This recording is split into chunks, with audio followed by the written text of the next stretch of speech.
So I hope everyone enjoyed our conversation, which seems like forever ago already, with Cliff. And in fact, I'm at the strawberry farm where I was when we had that conversation. But I was sitting in a chair right over there, and now I got out here this morning, and I'm looking over the screen. Behind you is the Pacific Ocean, Oh, and wow. to my right is a big field of strawberries, forever actually, forever and ever. So that's my current status. It's Where not a bad place, not a bad place to be. Yeah, mm-mm. I'm right now on the west coast of Ireland in Donegal, so kind of straight in front of me is the Atlantic Ocean, which is pretty cool. And it's where I grew up and learned to surf.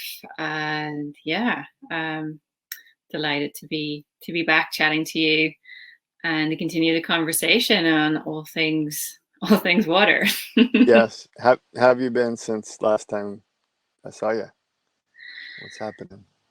Yeah, I've been good. There hasn't been much in the way of surf. Our season kind of kicks off here around September time, so just doing a lot of swimming, snorkeling, a chance to explore kind of the nooks and crannies close to home. Haven't been doing much travel, but yeah, it's been really good. We had a blast of hot weather that made it easier to spend more time in the water here. And Do you think on diving. that point, um, Hmm. I guess we can dive right into subject matter here, but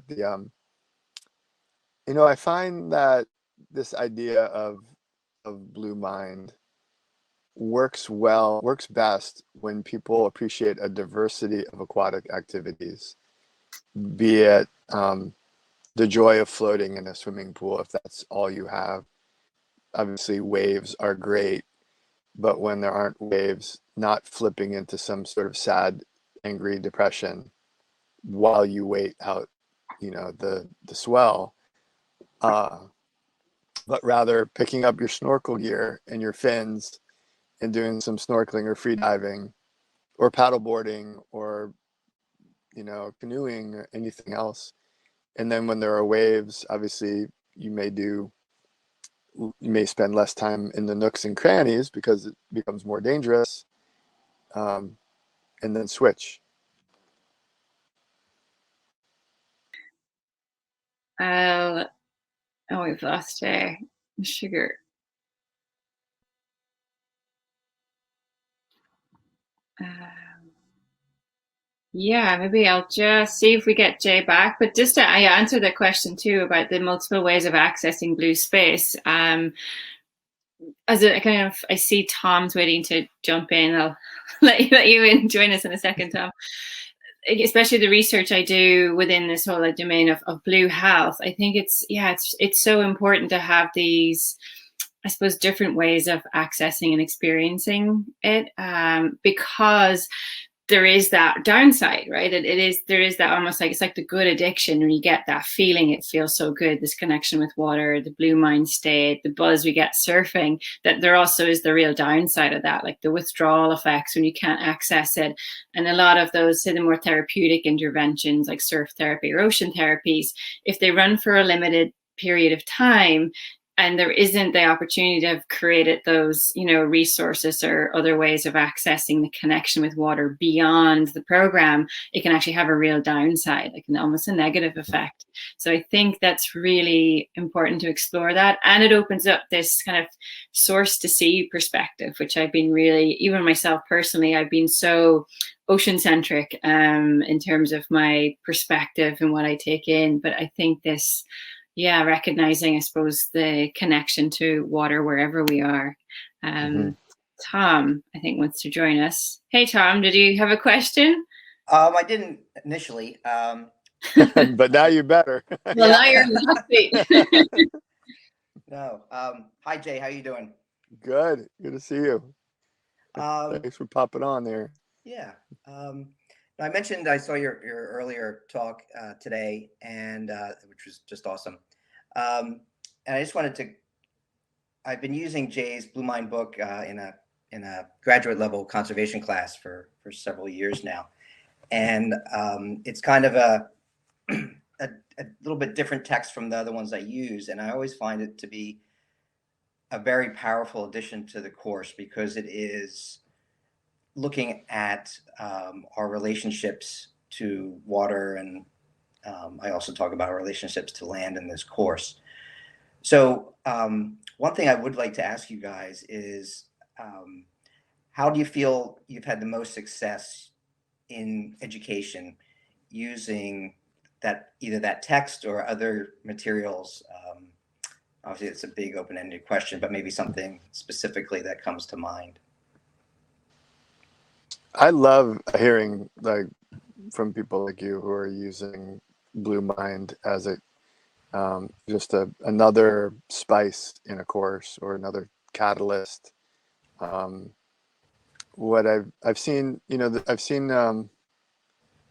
So I guess broadly, I would say I wish more people were like you and taught about these ideas in their conservation courses. It's not as widespread as it should be, in my opinion. So that's not meant to be sad, but I think we have work we can still do to expand that. The good thing is when it is used, it brings more out of more of the students. So I imagine you've had this experience. Mm-hmm. There are some students who get excited about biodiversity. There are some students who get excited by the conflict aspect of conservation, the policy aspect. But there are some who really connect with the emotional health aspect. And so in the interest of engaging as many different people as possible, when you add that to the curriculum, you brought in the on-ramps. And I don't know if you've had that experience in your classes, but some people roll their eyes when you start talking about the emotional health benefits of water and land and nature. And some people, it's the only thing that lights them up and gets them interested in the other aspects. Mm-hmm. So that's really the goal, more on-ramps to conservation. And if Blue Mind can be one of those on-ramps, then, you know, I'm all for it. Yeah. Does that resonate kind of with your experience? Definitely. And what was really interesting is that the course I've been teaching for over a decade now, and it used to be a field-based course with seminars where you could expose people to those water. But last year it was an online course because of COVID.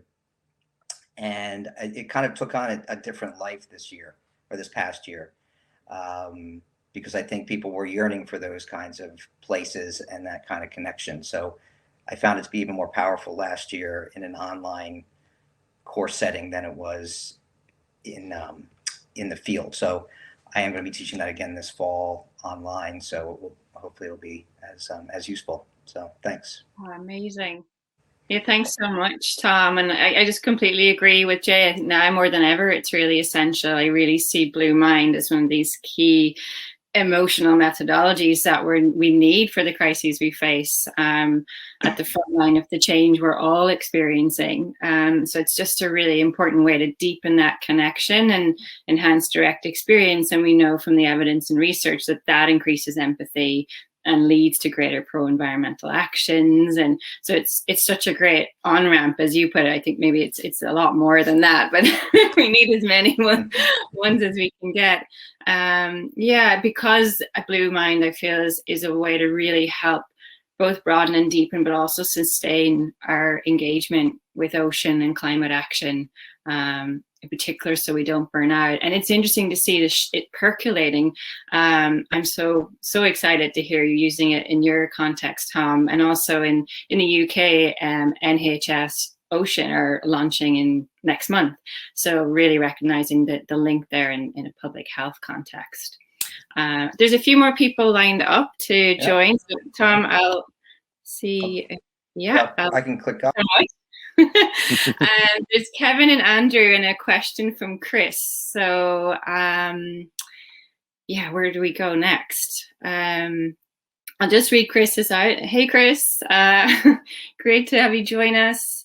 Chris is asking if we could share something that altered our career paths because of either good advice, lessons learned, or simply rethinking course. Great question. And then we bring Kevin on as well. Just a minute. Oh, I think you're muted there, Jay. Do you want to start with Chris's question, and I'll add something, then we'll. Sure, yeah. Like, where to start? It's been such a twisty career path. That's why I asked you to start, because I don't know where to start. So, great question, Chris, and hi, Chris. Anyway. So many I mean, it suffice to say that my life has definitely been shaped by my relationship with the ocean, and that in that way, like water, it's also very twisty, turny, and fluid. But there's been a few really big ones. A lot of it has been through. Well, even for example, coming back from a program I did in Iran with women surfing there, just initiating them and introducing them to the sea and surfing for the first time. Kind of, this was around the period of 2010 to 2013. And then I arrived back. We'd made a documentary called Into the Sea, documenting that moment of women going, pioneering the sport of surfing in Iran for the first time. And a friend gave me a copy of Jay's book, Blue Mind. And it was just this wonderful catalyst to think about it, to put into context what I just experienced, and to think about the importance of, I suppose, why water matters and how it had facilitated this amazing sense of connection across cultures. And that really inspired to start to work in a different way, altered my relationship with surfing, but also led to programs that like Be Like Water. So again, with women in Iran, developing a pathway using Blue Mind practices to connect with water through our bodies and our breath, and then introducing people to the sea in a way that really was very enabling, that creates a safe space. So that's one big catalyst, an example of how to apply Blue Mind. Jay, have you got something to add? And then we'll bring in, there's a queue of people, so I'll bring in as well. And then Andrew and I remember I was happily studying sea turtles and doing a fairly good job at that, I think, in hindsight. And I had this idea that the emotional health benefits of oceans and being with sea turtles and water in general needed more attention in the conservation realm and in the healthcare realm. But I didn't want to change my career and work on it. And I remember trying to get somebody to write this book, Blue Mind, that I wanted to read, and failing. First, I wanted to read it, and I couldn't find it. Then I wanted somebody else to write it, and I failed at that. And then I pitched the idea to the late, great neurologist Oliver Sacks, and he said, "It's a fine idea, you do it," to me. And so that, literally those words, "you do it," said by a man for whom I have and had a tremendous amount of personal and intellectual respect, was like not a 180-degree turn, but definitely a 90-degree turn. And 5 years later, it took 5 years to write the book. I gave him a copy of it, and so he started it. So for me, that was, in terms of pivots, like clear pivots. And then the other one would be the wildfires we had last year caused me to not rethink these ideas, but to go a lot deeper into the utility, the practice of Blue Mind than I thought I would ever need to go. And I hope no one ever has to go that deep into Blue Mind themselves, just to survive. I would say pretty bluntly, a loss of, that magnitude.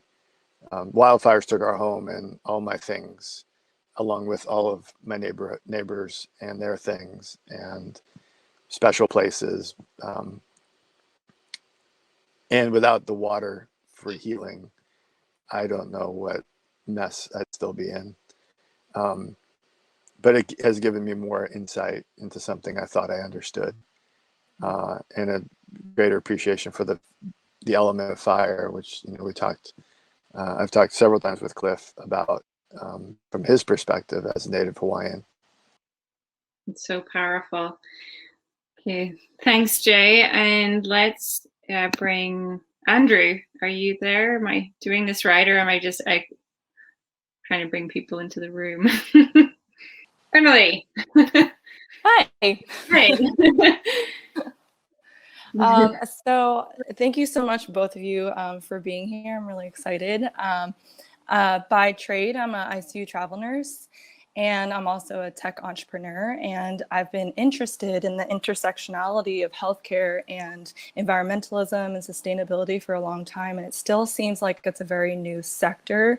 But I'm very interested and new to this blue mind concept. And I was just wondering if you've seen it integrated into the health system and how it's impacted, because a lot of, especially healthcare here in the United States, is so reactory versus proactive with our health. And I'm just curious if you guys have seen it being implemented to prevent chronic diseases and mental health issues, because that's what I'm really interested in. I think Easkey just posted a link there, and I highly recommend those resources that in the UK, definitely stronger in terms of putting blue mind, blue health, blue space into action. Although there are practitioners in the US, like people like yourself, who are just leading, not waiting for permission. Don't wait for permission. Start giving out blue scriptions to everyone that will listen to you, because there are no side effects. And so, you know, that, but there are places where it's becoming institutionalized and normalized. And then there are places, you know, obviously that will catch up. It's kind of like, I know Easkey can speak a lot more to this because of the progress that's being made across the Atlantic.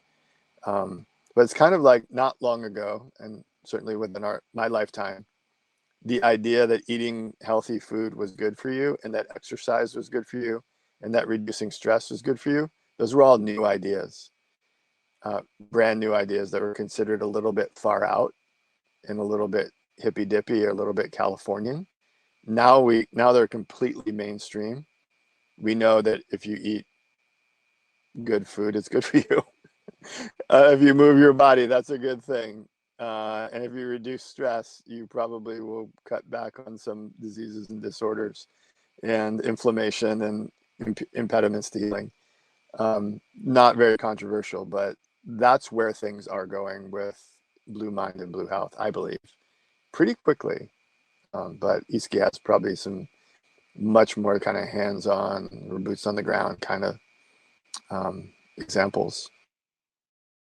Yeah, it's such a great question, Emily, and I'm really excited to hear, your interest in bringing it into the work you do, because that's exactly where it needs to be going. I shared a link. It's the National Health Service in the UK, and it's basically a small self-organized group of GPs, consultants who are concerned both about the impact of healthcare practices and medical procurement and waste on the ocean health, as well as then how to integrate the benefits of blue mind, blue health, health and well-being, kind of the health promotional benefits and preventative care within communities to reduce, I suppose, the amount of people ending up in the hospital in the first place. So this idea of blue prescriptions is certainly starting to gain traction, which is really, really interesting. And then it's also kind of, it's like Western science is really catching up, and it's a fine line. We obviously not wanting to over medicalize something like that's just so innately beneficial for us, but how do we really catalyze that awareness, and needing to do that really rapidly. But that knowledge and understanding was already there, so a lot of it is a reclaiming and reconnecting. If you think about it, even Victorian era England, and people were prescribed to go to the seaside, recognizing the health benefits of that. And in Ireland, the seaweed bath being used for centuries for the benefits. And then of course the world over for millennia, with indigenous cultures, water as healing is so part of our ancestry and who we are. So it's really a case of, I think a lot of the science is accelerating around it now, the Western science, and it's actually catching up and kind of reaffirming those things that we, that we're already knowing, so it's a combination now, I think, about really listening and understanding and sharing our knowledge and awareness of the benefits of ocean health for human health, of Blue Mind, from really diverse groups of people, and also getting more of the science out there into a way that can be applied by people who need it most, like yourself. But really, yeah, I would start with checking out NHS Ocean and how they kind of self-organized, and it'd be really interesting to see where that goes next. And there's another project, I'll just copy it in the chat too, called Sophie. It was on her EU-funded project on seas, oceans, and public health in Europe. So it's again kind of marking this trend, upward trend in terms of research and science. So thanks, Emily. Well, thank you Yeah. both so And, much. and I'll add one thing I heard at a conference on nature and health from a researcher who said the majority of healthcare occurs, like 90% of healthcare occurs before we visit a health professional. Mm-hmm. And so that's where I spend my time, because that's the big, giant area that you can move quickly. 90% of healthcare occurs before somebody kind of is in the system. That's awesome. Actually, that's great news. So let's work with that 90% of healthcare that is really about, public education and inspiring people and reminding them of what their cultural tradition and their spiritual tradition has known for millennia. That's what we're, as Easkey said, this is not a new idea. These are not new ideas. These are actually super duper ancient ideas that work really well, but we now have a layer of modern, Western science to throw on top for those who may need that. Yeah. Okay, great. Thanks, Emily. And we've got Isabella. I can't believe we've only like 5 minutes left in the session. We might run over by a few minutes, I'm sure. Chris has shared something. Let me bring Isabella in. Chris, director of the International Surf Therapy Organization, commented how Aaron Chang, a pro photographer, has been commissioned to install his ocean photography and all things water in hospitals and healthcare centers, which is amazing. Surf therapy organizations are prioritizing first responders at their programs. That's happening in the US and here in this side of the Atlantic too. So it's definitely, I feel like maybe I'm in a total bubble, but I feel like it's gaining momentum. Hey, Rhonda, yeah, great to hear from you too. Looking forward to your session later. Yeah, Aaron, if you haven't seen Aaron Chang's photography, you should check it out. And if you get the opportunity to, it's one thing to see it online. It's another thing to stand in front of beautiful art. And everything he does with his camera is amazing. But then he's spent so much time focused on the printing process and how things are printed, the kind of printing, and what his photography is printed on. He's very discriminating about the ink and the process, and as it gets very technical and scientific about it, in order to give you as much emotional valence through a essentially a two-dimensional photograph that feels like it's moving, but it isn't moving, and gives you some, a hit of Blue Mind.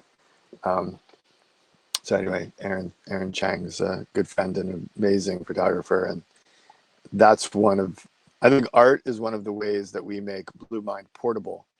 So if you can't get into the water, you can carry it with you through art, through poetry, through music, through paintings, through film, and probably most importantly through your own imagination. You don't have to just be grumpy that you can't get to the lake or the river or the ocean. If you can't, you can sort of activate it, you know, virtually through photography and through art and music and prose. You know, pull up your favorite Pablo Neruda poem about the ocean, maybe, and you know, let it resonate. Yeah, absolutely love that. So it's like that we carry the water with us, in us. It's always accessible. And even the power of visualization, like connecting with the water in our bodies, is I find that a really powerful way. I've used that so much myself this last while, and it's just never to underestimate that. And I feel like it's why we do what we do, isn't it, Jay? It's like why we write. It's trying to bring a little essence of that back with us that we experience when we're in water. I just want to acknowledge a tree.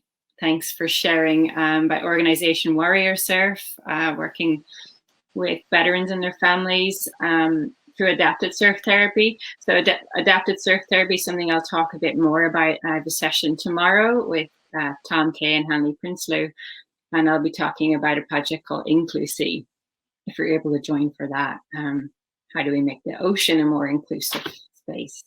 I know there's other talks touching that as well, including with Rhonda Harper and others. So yeah, I think we get, Jay, I think it's a wrap, really. We've hit our time. Thank you, everyone. Unless there's any final comments to close. Yeah, thanks everybody for joining us, and Easkey, thank you for holding it all together as my connection is waxed and waned. And as always, awesome to talk to you, and I always feel like we could spend a week conversing on these things and never really even, you know, scratch the surface of it all. But I think this is really just the beginning of this conversation for the world. I think there's so much to it, and so much work to do. Several people have commented. There's just so much need. There's so much red mind, and it's, you know, getting more. And there are so many people who are burning out for different reasons, that we have one of the answers. It's not the perfect solution to everything. It's one of the answers, one of the on-ramps, one of the tools for the toolbox,